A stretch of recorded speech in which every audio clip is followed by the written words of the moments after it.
So I'm joined here by Conrad of CommonWealth Realm and Andy of Macintyre Productions to sort of go over our thoughts on the Nintendo press conference.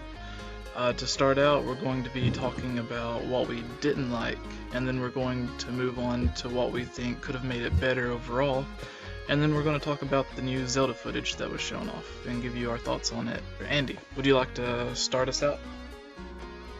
What I found the most disappointing and the most kind of heart-wrenching, really, I have a lot of criticism about this particular direct, but the one that really stood out to me the most was the Animal Crossing Amiibo Festival. And a lot of people are very, very stringent upon that particular title since it was heavily implied that we would get a full-on Animal Crossing, a true Animal Crossing installment on the Wii U. Instead, we have some sort of a party game which looks to me like a $20 particular title. I can't imagine Nintendo would try to sell this for $60 here. Other particular criticism I would want to point out is the new Metroid. I like as a game, I don't really have too much of a problem with it, but the thing is, we haven't seen a Metroid game in 5 years, and we have a spin-off. I'm convinced that if Federation Force was revealed in a different time, it wouldn't receive so much hate. Like, for example, I think Federation Forces was revealed at the wrong place at the wrong time. I'm like, if it was revealed like right after, let's say, Other M, for example, it wouldn't receive as much hate. And the game looks pretty fun. I saw the Treehouse event. It looks like a fun game. It's not really a true Metroid game in the sense that there's a lot of isolation exploration, but I did not like how Nintendo marketed the game. And other than that, the direct was decent. It was very underwhelming, but that's pretty much what I have to say on it. Yeah, in terms of the direct, I was fortunate enough to not watch it live, just like Andy did with the other guys streaming. But it was underwhelming by all means. The first thing that should just point out here is the lack of those AAA line titles for the Wii U. And it just strengthens the belief that Zelda Wii U is reaching the end of its life cycle, the Wii U is reaching the end of its life cycle, and that many games that are probably in development might be intended for a different console. But I think we'll get back to that later in the discussion, Jesse. For me, it was the problem with the Direct was how they announced games that are basically what I would call not system sellers. It won't sell more 3DSs, it won't sell more Wii U's, and that's what the two consoles desperately needs. The 3DS is doing well, of course, it sold more than 50 million units, but the Wii U needs a lot more of content, and just like Andy said, the Metroid title, I would say it's an insult to the Metroid fanbase that has been waiting so long for a new proper installment in the Metroid series, and the lack of proper 3D Mario is also disappointing in the 30th anniversary of the Super Mario series.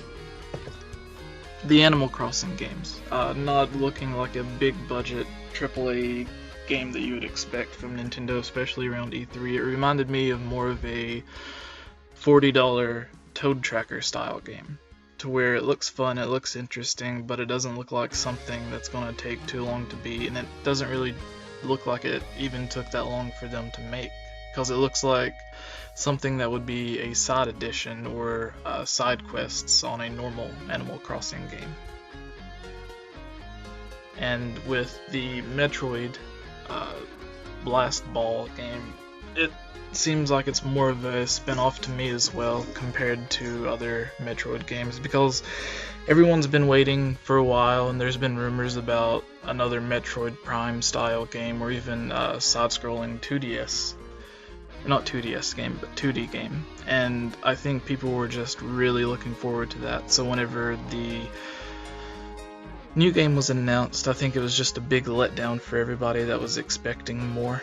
And with that set aside, it does look interesting, with it being a new sort of multiplayer, or having a new multiplayer style concept on it, and that looks like what most of the games they've shown off has, leaning towards the Zelda game, which we started, or which we'll talk about later.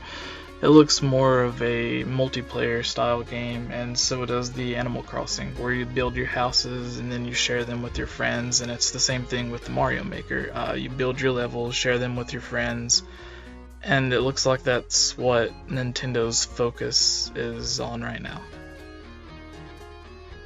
Just at the same time, I don't want to slaughter this direct, since we got the new Star Fox with a lot of gameplay, a good trailer, a good development story with Shigeru Miyamoto.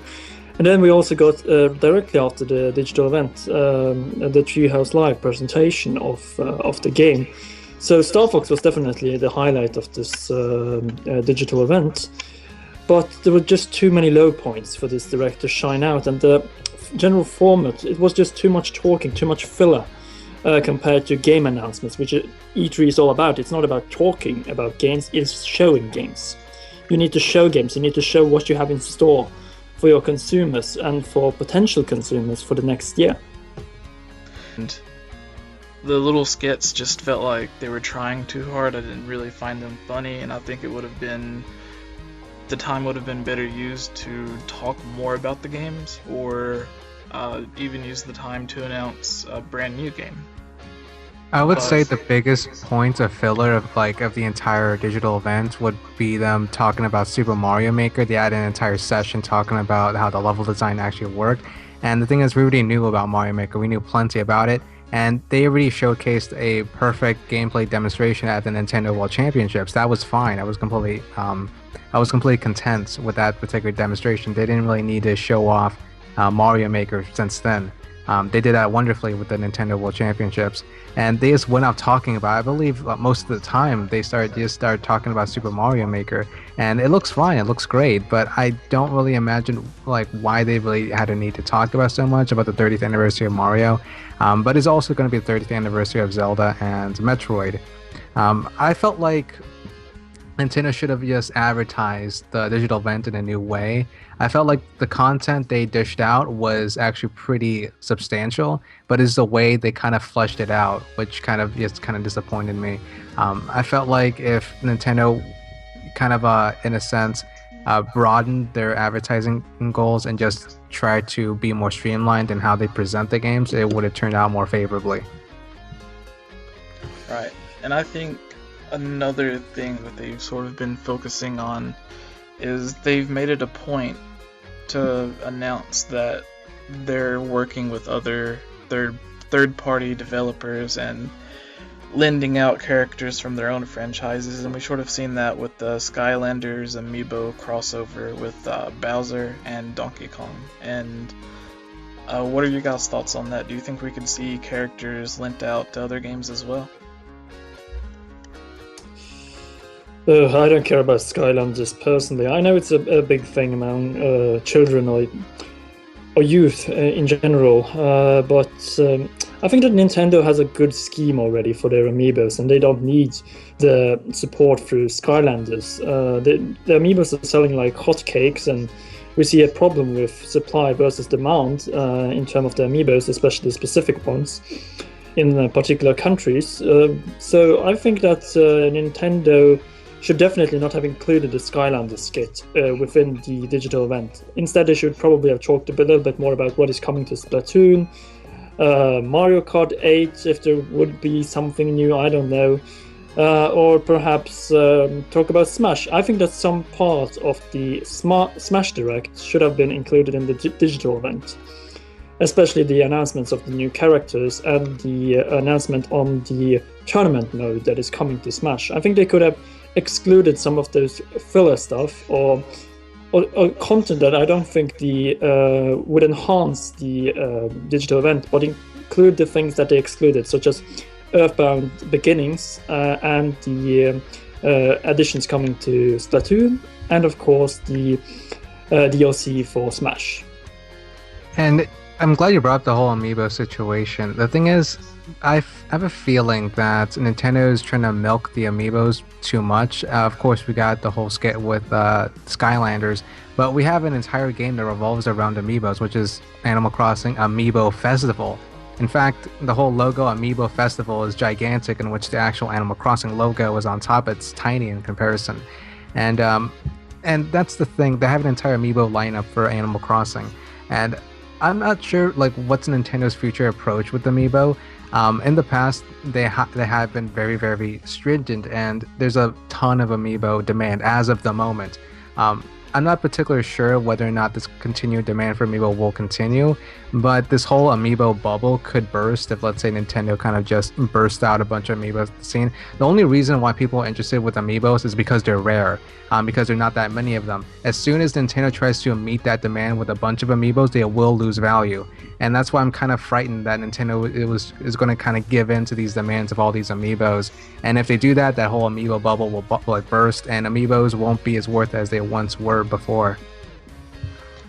Yeah.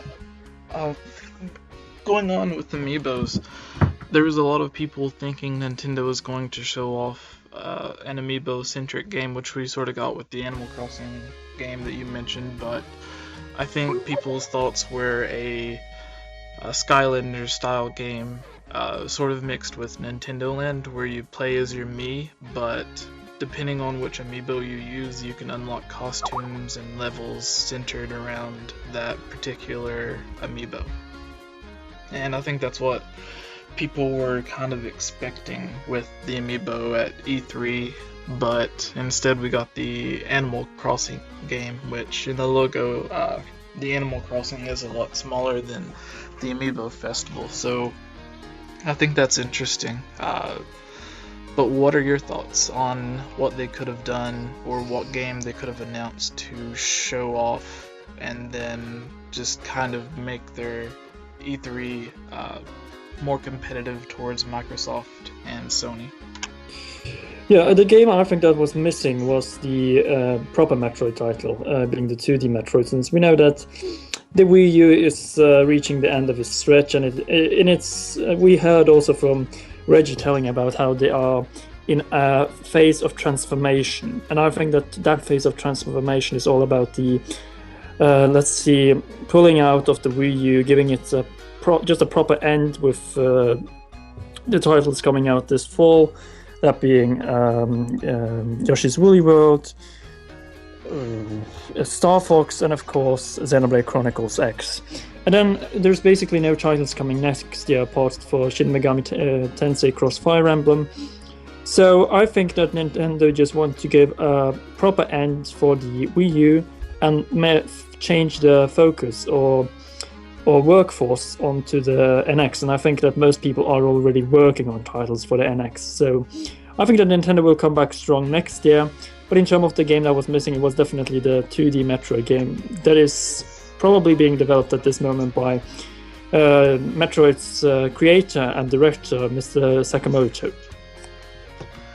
Right. It did seem like they were sort of holding back some of the bigger titles, and maybe they were titles that were intended to be released on the Wii U, but they're trying to focus on a strong launch for the NX so it doesn't end up the same as the Wii U.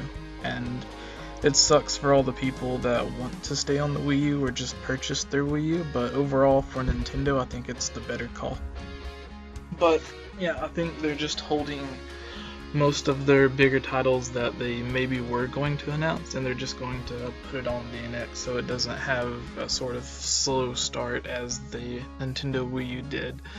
And I think them going ahead and announcing that the NX was going to be talked about next year is a big hint towards that as well, because the major game at this point that people are looking forward to is Zelda for Wii U, and it may still come out on the Wii U, but since it's going to be the 30th anniversary for the title, it makes sense that it get pushed over to the NX or just cross-platformed like Twilight Princess. And I think seeing the success of Twilight Princess, that might be something Nintendo may do.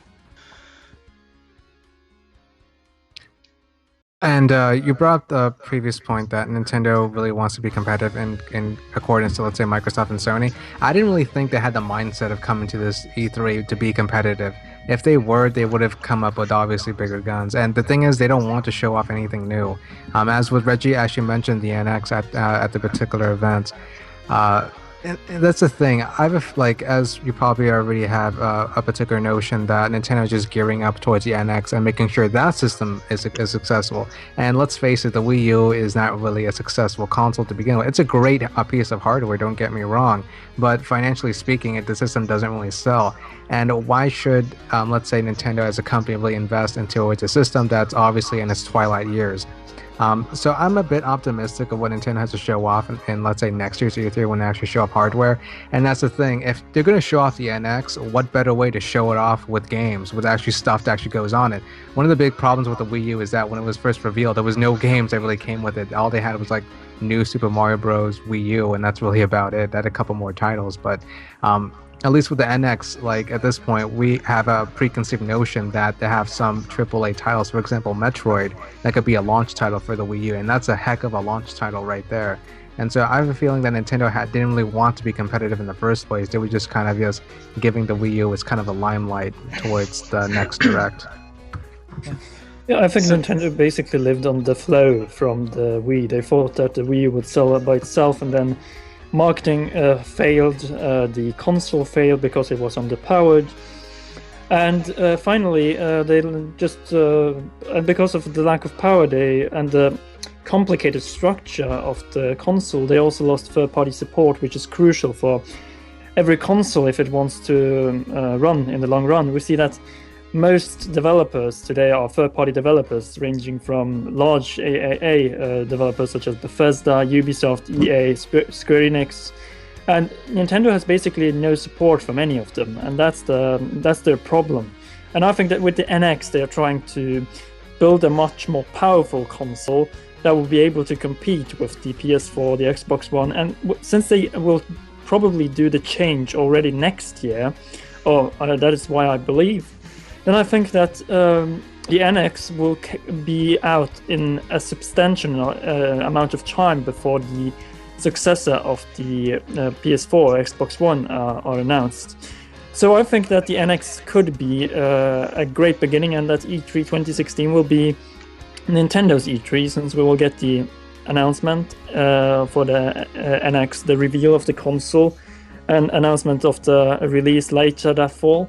We will get to know that Zelda is probably a dual release, Swan Song for the Wii U and the launch title for the NX, and probably also get a Metroid announcement because it's the 30th anniversary of Metroid next year. So we all pretty much agree that we think Nintendo held back or is holding some of their bigger titles for the launch and reveal of the NX? Pretty much.